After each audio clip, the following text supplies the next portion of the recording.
Secrets burned. Past now. Read. Present's another fictional work in our anthology of stories that need to be told. Another episode of The Shadow. Secrets burned. If you have a story that needs to be told, email it to stories@pastnowread.com. If you like this story, stay tuned each Friday evening for the next episode. Now, Secrets burned. Enjoy. Born in fire. I began where the light ended. There was a room once, files stacked to the ceiling, silence thick with ink and dust. Then a spark, then a locked door. Heat roared until it was teeth on bone. Paint blistered, paper curled. Flesh failed me. Will did not. I did not die. I became what survives after survival ends. A shadow. A negative space that slips along walls, crawls under door frames, bends light until it forgets its duty. I press with force that isn't muscle. I plant thoughts where fear has softened the ground. Most never see me. A flicker in a corner. A wrong angle of dark. A memory that doesn't match itself. But they feel me. I am not a man. I am the residue of betrayal. A silhouette born from fire. So when morning sirens tore through a quiet neighborhood and black SUVs rolled into a manicured street, warrants ready, cameras waiting, I was already there. They thought they were raiding a house. They were walking into mine. The door splits. The front door gave way like a rib breaking. Boots thundered into the foyer, radios hissing, lights strobing. A drone purred overhead while a camera crew lingered just far enough to film without interfering. Inside, agents moved with clockwork precision. One team to clear, one to secure, one to hunt. Their leader's rifle lamp sliced the morning. Left clear. Right, moving. In the study, black burn bags crouched under a desk. Secrets meant for fire, but caught instead. I slid across the rug, touching plastic still warm from concealment. Bag and tag, said a technician, snapping photos. Flash. Flash. Each burst caught a glimpse of me stretched wrong against the wall. Two agents stiffened.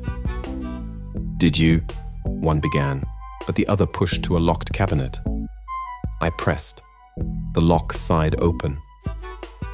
"Cabinet unsecured," came the surprised report. Evidence piled into Faraday sleeves. Phones, drives, folders sealed in plastic. Chain of custody logged with careful voices. In the hallway, a woman stopped. Her light trembled once before steadying. She was deliberate, watchful without being loud. Her posture said discipline, but her breathing gave away unease. "Something moved," she said. Their radios hissed back. "Thermal? Nothing. Of course nothing.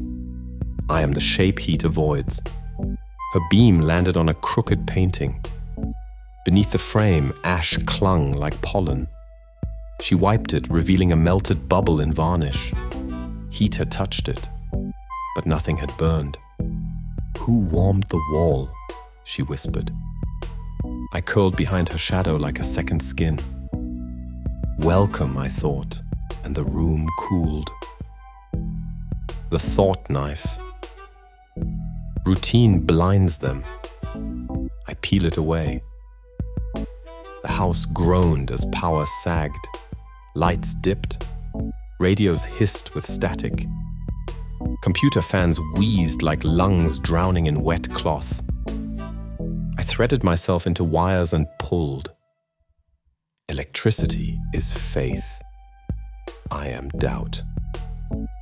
The study buzzed with procedure. Photograph, log, seal, repeat. Phones and drives slid into evidence sleeves. Voices recited numbers to soothe themselves. I whispered into one man's skull, "Your partner will leak this." He twitched, shot his colleague a look that cut like suspicion. Into another, "You missed a step." His pen stuttered, struck through, rewrote. Doubt bled into decimals. In the kitchen, I dragged a mug across the tile. Agents froze. Movement? Upstairs, breaching gear chewed through a safe. I poured across steel until bolts surrendered. Secrets spilled out like trapped birds. In the study, the woman crouched at the burn bags. Wrinkles bent the plastic. Creases that didn't come from hands. She held her wrist above it, testing air that still breathed heat. "What are you?" she murmured. Late, I pressed into her chest like weight. She jerked, beam crossing me. The others saw nothing, but she didn't call it out. She steadied herself. I gave her a memory. Flame curling up cabinets, a hand pounding a locked door. Her eyes widened. "They locked you in." A voice on radio.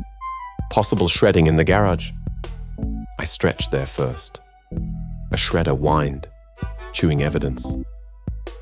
I pinched its cord dead. Silence fell heavy.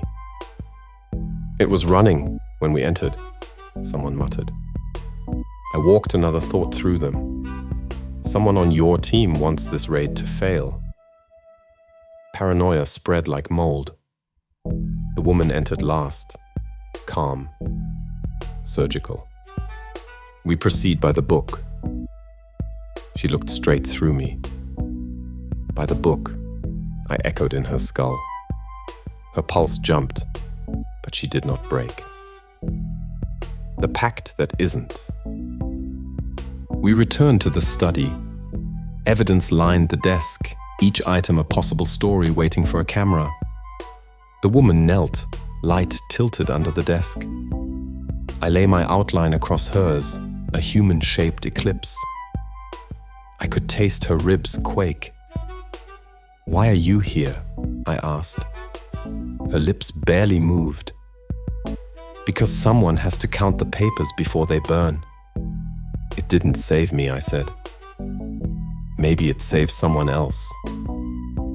I showed her another memory. Not fire this time, but the face I carried before it. Certain. Trusting rules. Wrong. Her whisper quivered. "What do you want from me?" Want. Dangerous word. I settled on, "See what they hide." She stood. "Document this." A crooked painting came down, revealing plaster cracked, warm as if touched by unseen fire. Agents argued. I pressed the printer until it spat a blank page, nudged a file sideways. Nothing alone. Together, a baseline only paranoia hears. She stared at the burn bags. Opened them. Plastic parted. Inside, papers heat-stained, corners charred but not burned through. Evidence cooked, not destroyed. The room shifted. "Who heated these?" someone asked. No answer. She whispered, only to me, "If you were a man once, what are you now?" I filled the walls, tall, flat, smoke bleeding my edges. The bill the world owes itself. Her throat moved. Then, "Help me write it." "I will help you see," I told her. "What you do with sight is yours." It was not a pact, which made it stronger. When the lights lose, darkness didn't fall. I raised it. Every bulb died. Every screen blackened. The team drew close, panic a current under their boots. "Light sticks," someone ordered. Green glow smeared the room, stopping at my edges. Their voices thinned. The woman stood steady. "Show yourself." I rose across walls, shoulders squared, head tilted like a question. Glow sticks refused me. "Identify yourself," an agent barked. I rapped his rifle, drifting its barrel like it swam in tar. Another blinked blind behind his visor. They cursed, blaming anything but me. She stepped forward, away from her team. "What do you want?" "A cost paid," I said. A diffuser fell from the ceiling, clattering. By whom? By everyone who warms walls and calls it justice. The house trembled under the weight. Orders conflicted. "Back out!" "Hold positions," splitting them. She stayed, eyes closed, listening. When they opened, she looked tired, but awake.